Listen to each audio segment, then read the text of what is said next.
the million-dollar question comes to discerning which of Ignatius's letters were actually authentic.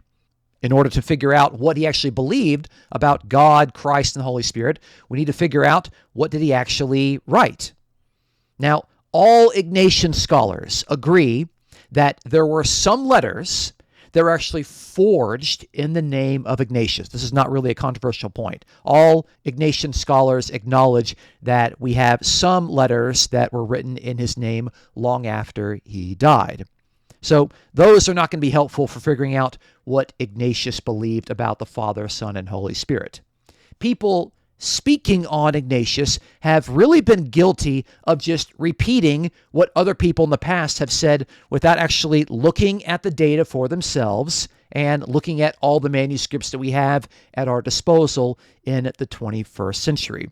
And so the common view that continually gets repeated, even though it's not actually true based on the data that we have, that you're going to hear, is that there were 3 recensions of Ignatian letters, and within those 3 recensions, there are 3 different letter collections. Unfortunately, this portrayal of 3 recensions and 3 letter collections is simply untrue.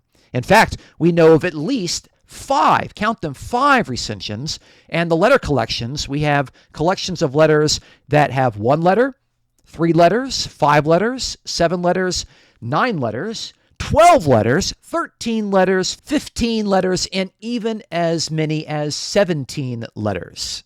So you can see why there are so few people that want to get into the nitty-gritty details of Ignatius of Antioch, because the evidence that we have is quite messy.